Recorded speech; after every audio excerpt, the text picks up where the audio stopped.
Covers his puck props with 14-year NHL vet Carlo Colaiacovo. More games in Sweden, pal. More or less loving scorekeepers, just taking our points off the board. Alex Tuck scores. They took the assist away for Cousins for a winning day. The Leafs didn't get the empty net, but we got Willie. Probably the one more exciting 10 minutes of hockey I've seen. It was. In the afternoon. That line dominated, but we got some more live game going on right now. If you're just getting on, I'm on Ottawa first period money line. It's that same game script handicap that you had yesterday. Minnesota been sitting there doing nothing. Ottawa played 2 days ago, so they have a little more lag. Minus 110. The draw. Even, that's a push. We're good. But let's get right to it, pal. Saturday, 3 plays in and out. Chicago, Nashville. Afternoon game in Nashville. We're going over 6 here, minus 125. Nashville's given up 3 or more in 6 of their last 7, while Chicago has fared pretty decently on the road with wins over Tampa Bay, Vegas, and Toronto. I mean, when you doubt a team as much as Chicago, they don't have much to play for. They're also starting to problem. 5.40 goals against and an 838 save percentage over the last 30 days. That's what's really pushing this Nashville money line. Chicago allows a lot of scoring chances, high danger chances.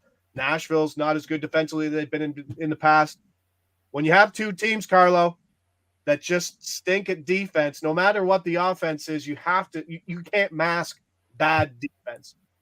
No, you can't. And you can't mask bad goaltending either. And that's what Nashville's been getting lately is horrible goaltending. I'm hoping Saros starts. Right, because he hasn't been these Saros that we have been accustomed to, over his Vezina caliber years. This is a Central Division matchup. Chicago's, you mentioned it, not a great team defensively. They're dealing with a bunch of injuries too. So you wonder what type of defense they'll play. In Nashville, you don't want to focus too much early on in the season about, what standings look like and, what the fate of your season looks like. But it's quickly slipping away for Nashville, and they've got to be licking their chops right now against, going against a team like Chicago where they could get a lot of positive mojo going. If you're looking at trends recently, Chicago is 4-0. In their last 4 road games. I don't know what it is about them playing on the road, going over the total. And they're 4-0 in their last 4 games when they've only scored 2 goals the games before, which is what they did last game against Tampa Bay. So a lot of positive factors here to favor the over in this game, which is an afternoon matinee. I used to love playing afternoon games. Hopefully the boys in Nashville will get geared up to play this one. Did you know Nashville has the 2nd worst point percentage in all of hockey next to San Jose? What? Points percentage? They're 31st in point percentage. Oh, my goodness. I would have never known that. Yeah, Chicago has a better point percentage. So I do like Chicago being a little competitive in this game. Yeah. Maybe hit that 2, flirt with their 2.5 team total that's minus 115, but also like Nashville, and that's why they're a big favorite here to get some pucks behind Sonderblom and just a bad defensive Chicago team that sits dead last in scoring chances allowed and high danger chances allowed. So let's check that. Afternoon goals, love that. Who doesn't want to watch goals in the afternoon? Yeah. And then let's go dog. Let's go big dog. Let's go. Books are still thinking Carolina is the powerhouse team that they were for the last 3 years. Pittsburgh money line plus 145. 145 is a great price here. This is a Carolina team, just 1 win in regulation over its last 6 games. They're 17th in scoring. The goaltending has been subpar, and they have a negative goal differential through 16 games. Pittsburgh's just coming off that 5-game winning streak, 5-2 straight up with a plus 12 goal differential on the road. And since 2022, Carlo, these 2 teams have met 7 times. 6 of those games have been decided by 1 goal, and the other one was a 4-2 Pittsburgh win. With Crosby on fire, Carolina not looking like the team, like I said, in the last 3 years, Are you giving Pittsburgh a better chance here to get 2 points than the plus 145 odds are suggesting? This is a longer price than Seattle versus Vancouver. Yeah, I think you're absolutely right with the way you sort of ironed this out, where Carolina is just getting too much love right now from the books for a team that's just not playing up to their expectation. I think this is an amazing value play just based on the value you're getting on a Pittsburgh team that's playing really well right now. Granted, they lost the other night in New Jersey. It was their first game home after a 5-game road trip. They had a small stop in Columbus a couple nights ago on Tuesday where Crosby had a hat trick. So Carolina, look, you mentioned it. They haven't been getting great goaltending with Freddie Anderson now on the shelf. Ranta's been struggling. Kochekov's been struggling.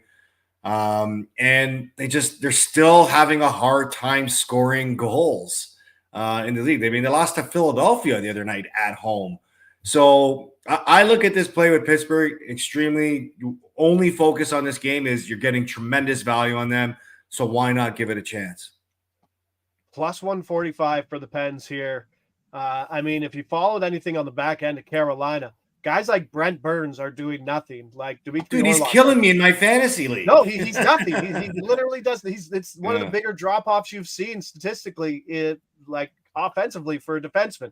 They're not getting a lot from their back end, which was basically their driving force of their offense last year. And this year, they've just been an absolute average team at best. And losing Anderson hasn't helped. And don't know who's in net, but I hope it's Kochekov for this play. It could be Ranta, but I'm not scared if Ranta's in either. And let's go to one where I'll check to see if he gets a point here. Hopefully around 3 a.m. when I go for a little because I'm not staying up for the 12, not staying up for the 10:30 game here. But we finally have a market for him. St. Louis at the Kings. Quentin Byfield over 0.5 assists plus 155. He was minus 105 for a point, but this is a guy who's pass first and he's playing on the top line. He just ended a 6-game assist streak. He doesn't shoot much. He's 11th on the team in shots on goal per 60, but he's got 8 helpers. He's got assists in 8 of his last 10 games. Like I said, playing with Kopitar, playing with Kempe. He could slide into that PP1 spot now with Pierre-Luc Dubois day-to-day. Not sure if he's getting in there. And St. Louis, we know, has played much better, but also just lost 5-1 to San Jose. This is a boy you know well. Newmarket boy, number 2 overall pick after Lafreniere, before Stützle. You've seen him in the World Juniors. You probably saw him in when he was dominating Sudbury. How special of a talent is he? And how important is it that he's up on that top line at this age, getting that big of a role? How much trust does that show in the young winger? Well, it's a lot of trust, and clearly his development has been stalled a little bit, considering Lafreniere, who's getting a lot more playing, has got a lot more playing time, and what Stützle's turned into, right? He's been the guy that's been in the middle, and sometimes that happens, right? It just takes longer. He's had to deal with some injuries over the last couple of years, but he's starting to come along. And the reason why he's starting to come along is because of the acquisition of Pierre-Luc Dubois. He hasn't had to been forced into a top 6 center ice role. He's, sort of had to start lower down, find a little bit more comfort in his game, get a little bit more used to the NHL game, playing against the lesser talents and maybe weaker center icemen. And because of that, your team's winning, you're progressing slowly. And now, because of an injury, you're getting a chance to get elevated into this lineup. And I think this is the same way we look at Cousins, even though he got ripped off yesterday, but taking advantage of, an opportunity in your lineup where, you're getting more playing time, you're getting more responsibility, and you're playing with better players. Doesn't get any better than that. And look, this LA team, they don't get enough credit across the NHL for how good this team really is and how they should be measured against some of the other leagues' best, like the Vegases, like the Boston and stuff like that. Because when you're that strong down the middle, you have a guy like Doughty on the back end, and say what you want about their goaltending. I don't trust Talbot, but he's been playing pretty good this year. They should be getting a lot more credit than they are right now. And if Byfield right now can take that next step and elevate his game in the absence of one of their better players right now. Think how much better that's going to do for him and the team when everybody's healthy. How impressive as a former defenseman are you with Drew Doughty's longevity and how well he's still playing? You know what? It amazes me because a couple of years ago when I did the TSN Top 50 list, I actually got a phone call from the quizmaster, who's the head honcho at TSN, and he asked me, he goes, "You don't want Drew Doughty in your top 10?" I'm like, "I don't see him as a top 10 player." Yeah. And he goes, "Wow, I've never heard anybody say that before." And I said, "Well, I still think of him as a very good player, but I also accumulate a lot of the mileage this guy's put on his body with all those Stanley Cups he won, all those playoff runs he won. That adds up." Well, credit to him. He's taken really good care of himself. I'm not a big believer that you should play defensemen on your team over 25 minutes a night a game, because with the way the game is played right now, you're just going to break down. Like you're not getting quality minutes out of those guys when they're out there, because nobody plays their best when they're tired. So, but credit to him. He still found a way to bring an elite level to his game. And he's a big reason why, LA is still pretty formidable in the back end. Yeah, I think he'll go down as one of the more underrated defensemen of my generation for sure. Great back end for Team Canada as well too. So he's, like you said, he's put a lot of miles on, but he's still dominating this year. Late one, St. Louis kind of getting a little love in the market, but I like this spot here for the Kings. Quentin Byfield over 0.5 assists plus 155. Don't need the points. Go on assists. The points is minus 105, but like I said, more of a dish guy.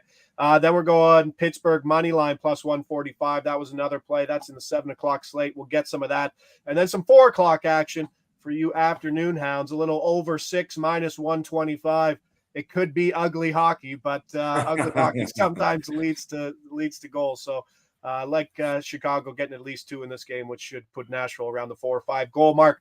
Let's leave it at that, pal. Wrap up a Saturday, wrap up a decent week. I'm Josh Ingles. He's Carlo Colaiacovo. This is Covers Puck Props, brought to you by Sports Interaction. Lead us out, pal. Let's stay in the green, buddy. Have a great weekend, folks.